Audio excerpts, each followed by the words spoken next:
আসসালামু আলাইকুম রহমতুল্লাহ। আমার হাতে যেটি দেখতে পাচ্ছেন এটা হলো একটা আপনার ভেট স্যালাইন। আপনার এটা হলো গরমের সময় কবুতরদেরকে দুপুরে বা দিনের বেলায় খাওয়াইতে হয়। এটা খাওয়ালে কবুতররা অনেক তাদের এনার্জি ফিরে পায় আর কি। এটা আমি এই সপ্তাহে 2 থেকে 3 দিন ব্যবহার করি, মানে একদিন পর পর একদিন। আপনারাও গরমে চাইলে এটা ব্যবহার করতে পারেন।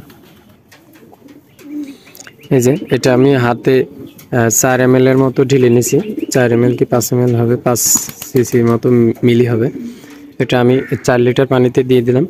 দিয়ে সুন্দরভাবে আপনার নাড়িয়ে হাত দিয়ে এটা আমি কবুতরদেরকে খাইতে দিব। আমি পরবর্তী ভিডিও দেখাচ্ছি আপনাদেরকে। এটা আমি সুন্দরভাবে মিশিয়ে নিয়েছি। এখন আমি কবুতরদেরকে খাইতে দিব। যে দিয়ে দিলাম।